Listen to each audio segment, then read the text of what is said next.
Nowadays, the Second World War is beginning to fade from family memories and be relegated to the school history curriculum. Even those born at the end of the war would now be 78 years old. For instance, there are only 4 survivors from the Dam Busters raid. But people forget that war produces not just battles and sieges, but irrevocable changes in society's behavior.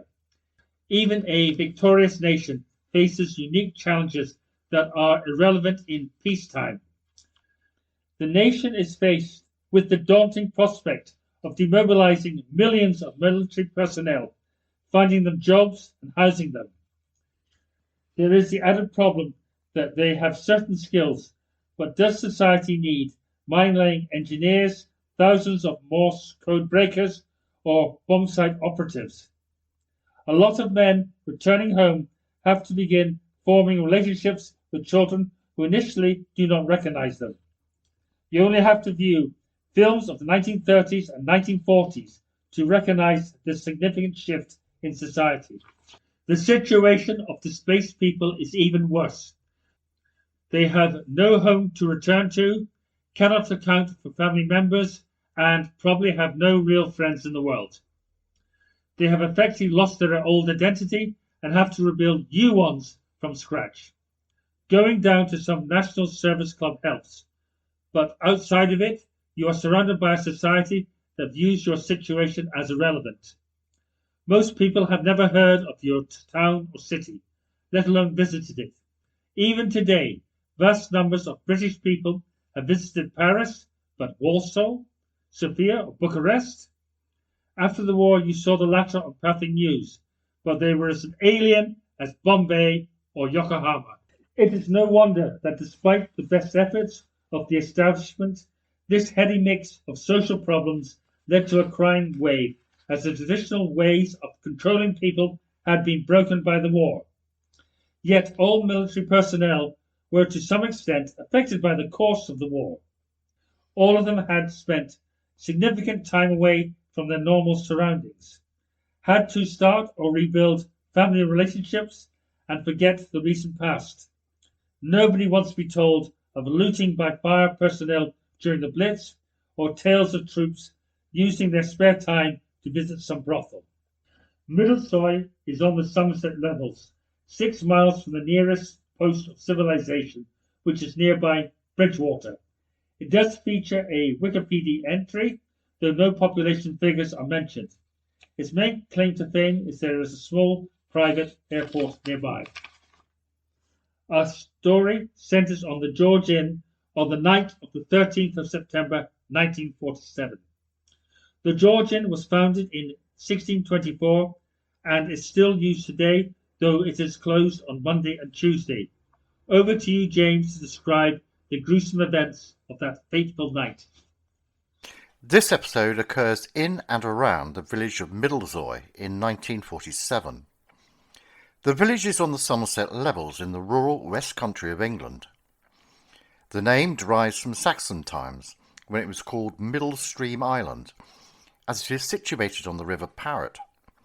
The population at the time was around 550 people, who were mostly engaged in agriculture and associated work. On the 13th of September, regular drinkers at the George Inn were unable to rouse the elderly landlady, Mrs. Emily Bowers, at opening time. The pub's wooden shutters were still closed across the windows, and the delivery of milk and newspapers was undisturbed on the doorstep. After repeated knocking on the front door and the windows brought no response, villagers went round to the rear of the building. It seemed like the place was deserted, and a concerned local resident telephoned the police. With no trace of licensee Mrs. Bowers on the ground floor of the pub or in the cellar, police officers went upstairs, where they discovered the 70-year-old woman lying dead on her bed, dressed only in her nightclothes. It looked like the room was in some disorder, with blankets and the eiderdown from the bed lying on the floor. She had no apparent injuries, apart from 2 small scratches on her face and a bruise beneath her jaw on the right-hand side of her neck. A more detailed search of the premises revealed a broken pane of glass in one of the downstairs windows, and what looked like a footprint on a windowsill and another on a shelf beneath it. The imprint of a boot was observed on the leather seat of a chair. There was a burnt-out candle which stood on the bedside table where the deceased was found, with 2 spent matches lying beside it, although, curiously, no box of matches was found in the room. The police were sceptical about the old lady's death, and did not think that she had died from natural causes, so started inquiries into the circumstances of her demise. They discovered that she had last been seen alive by one of her neighbours at around midnight, when some villagers who'd been returning from a trip to Windsor got off their coach right outside the pub. She was seen standing on the front doorstep in conversation with 2 or 3 unidentified men who were standing next to her. When it came to the post-mortem examination, the pathologist, Mr. Lewis, came to the opinion that her death had been caused by heart failure, brought on by overexertion. The bruise on her neck was consistent with pressure marks by a hand or hands, which had tightly gripped it, and the hyoid bone in her neck was fractured on one side. The police carried out a detailed search around the pub and the surrounding vicinity, and discovered a Vulcan brown matchbox containing a number of unused matches. Given that the matchbox was found about 100 yards from the building, and coincidentally was in the direction of a nearby Polish resettlement camp, which housed ex-soldiers and refugees from the war. Many of the inhabitants of the camp had been regular visitors to the George Inn, and the police decided to start interviewing the men there, with the help of the camp interpreters. For some reason, their attention soon focused on Staff Sergeant Jankovic, who was known to have regularly visited the pub. He was taken to the local police station in Taunton, where through his interpreter he voluntarily gave a statement, admitting to having killed Mrs. Bowyers, but denied intending to do so. He said he had first visited the pub some 2 weeks prior to the murder with a Mr. Dewhurst, who was the English teacher employed at the settlement camp. Dewhurst had been persuaded to play the pub piano, and the locals had begun singing and dancing. At one stage, Jankovic had even danced with Mrs. Bowyers, who he alleged kissed him on the neck and stroked his hair. On the evening of the murder, Jankovic had been drinking with friends at a pub in the nearby village of Ottery, and had consumed 5 or 6 gins and 4 or 5 pints of beer. He did acknowledge that whenever he drank alcohol, he became very excitable towards women. Sometime after he returned to the camp, he decided that he wanted some female company. He went for a walk around outside, and while walking, noticed a light on in one of the huts. Seeing a young woman inside, he tried to open a window, but he was spotted by her, and she shouted at him, at which point he ran away into the darkness. For whatever reason, he next went to another hut, in which he was aware that a married woman lived. He managed to climb into the darkened hut through an open window, but on lighting his lighter so that he could see, he saw she was lying in bed with a man. His presence awoke her, and she challenged him, at which point he ran away again. His statement continued that he heard voices nearby, which he thought to be that of Mr. Dewhurst. He knew he was a lodger at the George Inn, and Jankovic wondered if the pub was still open, and with his memory full of what he saw as a tender moment he had shared with Mrs. Bowyers on his earlier visit, he decided to go and find out. Finding the pub to be shut up for the night, he attempted to enter the building by climbing on top of the front porch and forcing open a window. When this ploy failed, he went to the rear of the pub and smashed a pane of glass, thus able to gain access through the window into the ground floor. He stumbled his way through the dark and eventually ended up upstairs in Mrs. Bowyer's bedroom, where he found her asleep in bed. Understandably, his presence woke up the elderly lady, who was startled to find a strange man in her bedroom, and she shouted out in alarm, at which point Jankovic placed his hand over her mouth to silence her. By all accounts, being a feisty lady, she refused to be silenced and continued screaming for help. In a fit of panic, Jankovic gripped her tightly around the throat, and as she struggled he tightened his grip. but after a few moments he removed his hands, intending to leave. Understandably, as soon as Mrs. Boyers was free, she began to shout loudly again, which prompted Jakovich to resume his vice-like grip around her throat. Inevitably, after a few minutes, she fell silent, and Jakovich believed that she had decided to be quiet. To check her a bit more thoroughly, he tried to light his lighter, but was unable to do so, and felt around in the dark where he found the candle and the matches on the bedside table, and lit the candle. He claimed that he was truly horrified to see what he had done to the poor lady, and that she was dead. Panic then overwhelmed him, and he fled back to the safety of the settlement camp, in the process dropping the box of matches along the way. It is not surprising that he was charged with feloniously breaking and entering the George Inn, and also with the felonious murdering of Emily Boyers. Jakovich stated that he had no prior intent to harm her, claiming that he had only wanted her to be quiet. He was tried for both offences at the Bristol Assizes on the 25th of November 1947, where he maintained a military bearing in the dock as the evidence against him was put forward. He never deviated from his original statement to the police. There was very little doubt in anyone's mind that he had committed the murder, although the defence maintained the view that it had been completely unintentional.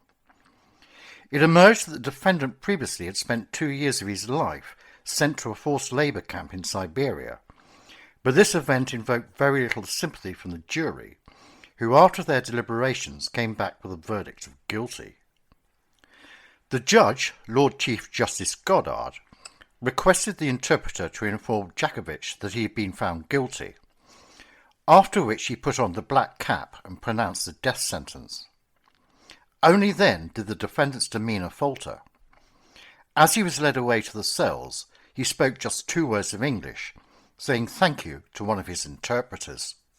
Inevitably, the case went to appeal, on the grounds the jury should have been given the opportunity of overturning the verdict and making it manslaughter. The Polish army considered petitioning the Home Secretary for a reprieve of the sentence, and in nearby Bridgewater a petition was organised by local residents against the execution.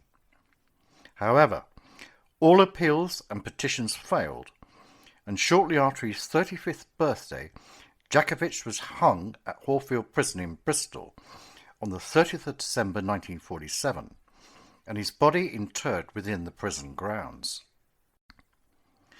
A report in a local newspaper revealed that the contents of the George Inn was sold at auction.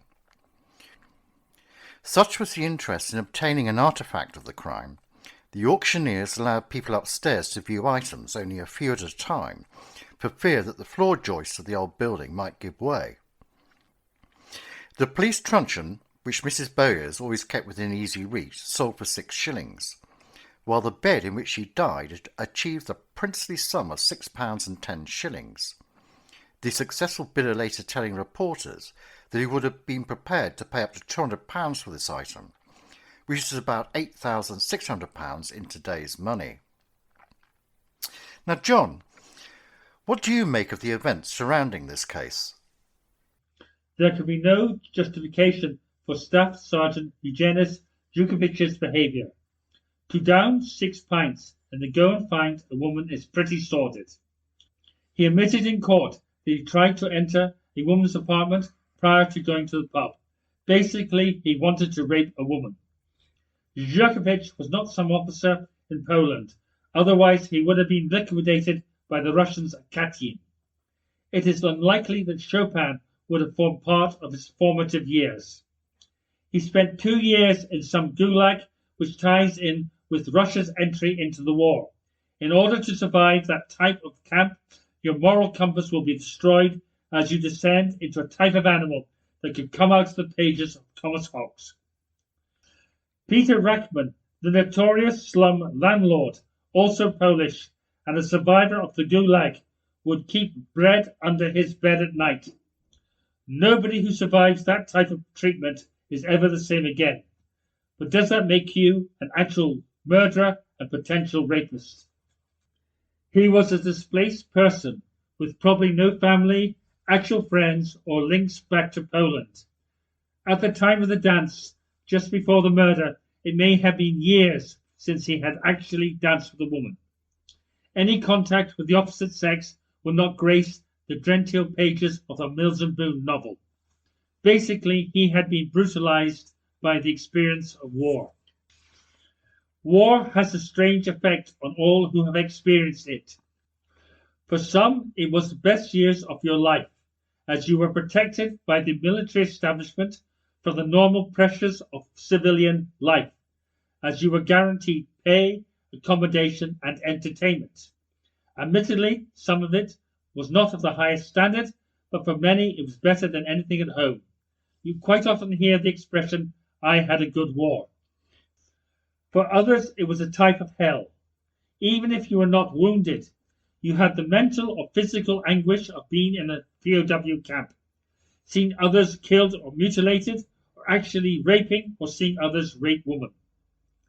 At the time, you were expected not to talk about these experiences. It was only years later that the record of the brave Tommies overcoming the evil Krauts had to be revised. Even Churchill was uneasy over the bombing of Dresden. It makes you wonder how many other men have been reduced to this type of behavior, not because they are inherently wicked, but scarred by the experiences of war.